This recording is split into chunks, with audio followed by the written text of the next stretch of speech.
This gun went off. Rick's position in the community was firmly established. Then, a long-lost voice was heard. It was none other than Morgan. Never did they expect to meet again under these circumstances. The next day, Rick and his old friend finally had a chance to chat and catch up. Rick was pleased to see that Morgan had managed to overcome his inner demons. However, Rick couldn't help but be curious about Morgan's impressive staff fighting skills. But Morgan clearly didn't want to discuss the painful past. Soon after, Rick took Morgan on a tour of the community and extended an invitation for him to stay. In the afternoon, Tobin and Gabriel were digging graves, preparing to bury Reg and Pete, but Rick stopped them, believing that someone like Pete didn't deserve to be buried within the community. Even Deanna stepped forward to support Rick's decision. This scene was witnessed by Pete's son, planting the seeds of resentment in his heart as he saw his father being discarded outside. Soon enough, Rick and Morgan, carrying the bodies, headed towards a distant location in a wooded area. Rick originally intended to simply leave the bodies there, but Morgan, having learned the ways of peace, insisted on giving the deceased a dignified burial. Without paying attention to Rick, Morgan began digging. At this point, Rick sensed that something was off and started calling out Morgan's name. Morgan, thinking that Rick wanted to stop him, didn't respond. There seemed to be some noise in the distance, so the two hurriedly followed the sound. They arrived at the edge of a cliff and, upon getting closer, felt their scalps tingling. In the pit below, they discovered it was filled with zombies, a truly horrifying sight. At this moment, there was also a commotion behind them. Ron was running fast, with several zombies chasing after him. The child had no experience dealing with zombies and stumbled along the way. Luckily, Rick intervened in time to stop him. Otherwise, the consequences would have been unimaginable. The zombies chasing Ron also fell into the deep pit. The remaining two zombies were no match for them. As they stood up, they looked at Ron, puzzled as to how he ended up there. He explained that he just wanted to see where his father was being buried. Morgan's breathing was heavy as he took out his binoculars to observe. The zombies were densely packed, and there must have been tens of thousands of them down there, continuously pouring in. The exit of the gorge was blocked by two large trucks. Rick finally understood why the community had been so fortunate. Since the apocalypse, although there were zombies around the walls, they never encountered a small-scale zombie horde. It seemed that most of the zombies had fallen into this pit. Morgan looked up at the exit again. Zombies were constantly walking towards the blocked trucks. It was uncertain one would fall down, and the two trucks below would have scattered zombies coming out. This hidden danger needed to be resolved quickly. After returning to the community, everyone immediately gathered for a meeting. The speaker was Heath, who frequently went out to search for supplies. They hadn't been in the community for the past few weeks. He mentioned that they had discovered this zombie pit earlier, but it wasn't as massive back then, so they didn't inform Deanna about it. The reason why the community was safe was that the zombie horde fell into the pit, and the noise attracted even more zombies. Rick stepped forward and said that the truck falling down was only a matter of time. Perhaps a heavy rain would cause a collapse. The direction of the exit was towards the east, and when that happened, all the zombies would rush towards the community. No matter how strong the walls were, they couldn't withstand tens of thousands of zombies. So rather than wait until then, it's better to take the initiative. This man's name was Carter. He and Reg were both architects and were dissatisfied with Rick's leadership. Carter believed that they should focus on fortifying the weak areas instead of taking unnecessary risks. Unexpectedly, Deanna spoke up and supported following Rick's plan. She had come to realize that the community needed reform. With her authorization, Rick began assigning tasks. It was clear that they couldn't eliminate all the zombies, so they had to lure them away from the community to a distant location. This dangerous task was initially assigned to Daryl, but for safety reasons, Sasha and Abraham volunteered to go. The rest of them have to do support work. They implemented a voluntary sign-up system for the mission because of its high risk. Michonne quickly and actively volunteered to participate, as did Glenn. Surprisingly, Gabriel also requested to join, but Rick mercilessly refused him. Knowing well the reasons behind his request, Carter chimed in again, opposing their plan and stating, "You guys are just theorizing on paper. What will you do if we can't control the zombies when the time comes? Just because you went through that incident, does it mean everyone should listen to you?" Rick looked at him with a speechless expression, contemplating the audacity of this troublemaker. He replied, "I am saving your lives." Carter became more and more enthusiastic in his objections, mentioning Rick's atrocities within the community. Deanna had to step in and stop him, silencing him. Soon, Heath and other members of the community also actively joined, as they frequently went outside and understood the severity of the situation. Nicholas also raised his hand to participate, as he had completely regretted his actions regarding Glenn and hoped to make amends. Seeing everyone's enthusiasm, Rick summarized the meeting, and urgent preparations followed. Rick took a map and began planning to lead the zombies onto the road and keep moving. However, this can be troublesome when zombies are passing through the community. Finally, Eugene suggested using large metal plates from the construction site and securing them to reduce the impact. All eyes were on Carter at that moment. It was his professional expertise that was needed. They acted immediately. One side of the three-way road led back to the community. Everyone enthusiastically began the construction work. After 3 hours, a portion of the steel plates had been securely fixed. As long as they were sturdy enough, they could withstand the impact. At that moment, Rick noticed the presence of a zombie and quickly alerted Carter, who turned around to check. Michonne and others hurried over with weapons to provide support, but Rick stopped them. He wanted the people within the community to start training and learn to kill zombies themselves. Watching the clumsy movements of these people, they could be eaten by the zombies at any moment. Morgan couldn't bear to watch anymore. Rick had no other choice but to lead his group and charge forward. The zombies that troubled others were swiftly dispatched by Rick's group in less than a minute. The people present finally realized the cruelty of the post-apocalyptic world. Morgan strongly disagreed with Rick's actions, unable to comprehend how he had become so ruthless. Rick had no intention of debating with him, but Carter became even more resentful toward Rick because of this incident. Upon returning to the community, Eugene was in the storage room holding food when he faintly heard voices. It was Carter speaking. He claimed that Rick's plan was nothing short of suicide and that Rick was a murderer. Pete had been killed by Rick, and soon they would all be wiped out by him. Deanna is now completely irrational too. They must kill Rick before the next day's maneuver to regain control of the community.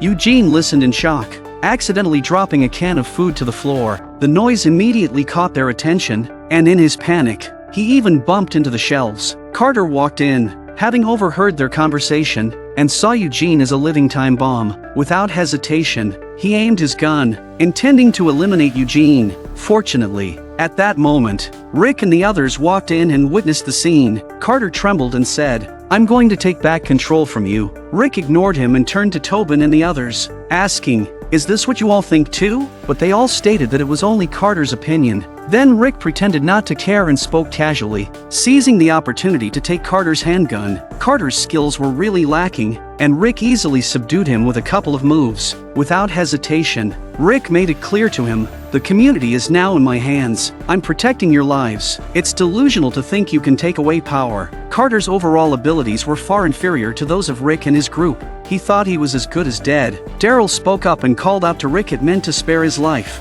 Rick had no intention of killing him. He has principles when it comes to killing people. In Rick's eyes, Carter posed no threat. He wasn't a bloodthirsty killer. The next day, everything was ready. Rick led the crowd to the previously studied route. They could practice once today to avoid confusion later on. On their way, they passed by a small store. It was a necessary route. There are zombies inside making noise by tapping on the glass. It's bad if attracted to the zombies as they pass by. Rick decided that they would clear it out on their way back. Soon after, they arrived at their destination. Tomorrow's operation would start from there. They couldn't afford any mistakes. Rick addressed everyone, saying, "I know this is crazy, but we're living in a crazy world." After speaking, he began assigning tasks for the next day. In essence, Tobin would open the exit and start attracting the zombies. Once they were led to a certain location, Daryl and his group would take over, but at that moment, they heard a noise coming from the valley. Everyone immediately panicked.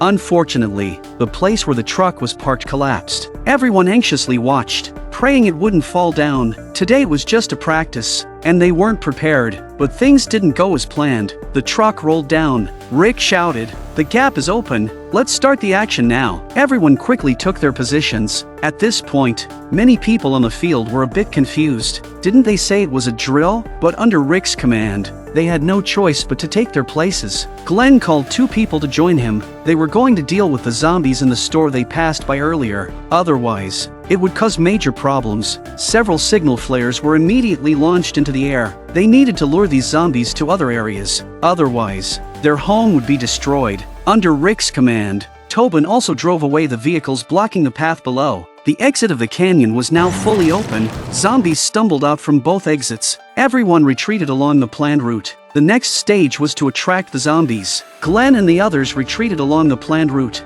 They had to launch a signal flare every time they ran a certain distance to ensure the zombies followed that path. Meanwhile, Rick and the other two ran quickly. They needed to reach the three-way intersection to ensure the zombies couldn't break through the obstacles. After 10 minutes, Daryl rode his motorcycle slowly. The sound of zombies could be heard behind him. Rick and the others ran frantically all the way and finally arrived at the three-way intersection. They were uncertain if these steel plates could hold back the zombie onslaught. They had no guarantee. If they couldn't stop them, the zombies would trample their home. So far, the plan was progressing smoothly. Daryl successfully led the zombies onto the road. As long as nothing went wrong, they would bring the zombies to a location 20 miles away from the community. That would be a great success. Sasha and Abraham were also driving to meet up with him. The three of them would complete this dangerous task. Meanwhile, Glenn arrived at the store. The zombies inside were still banging on the glass. They had to eliminate them before the herd arrived. Glenn had the most experience, so he immediately directed them to take action.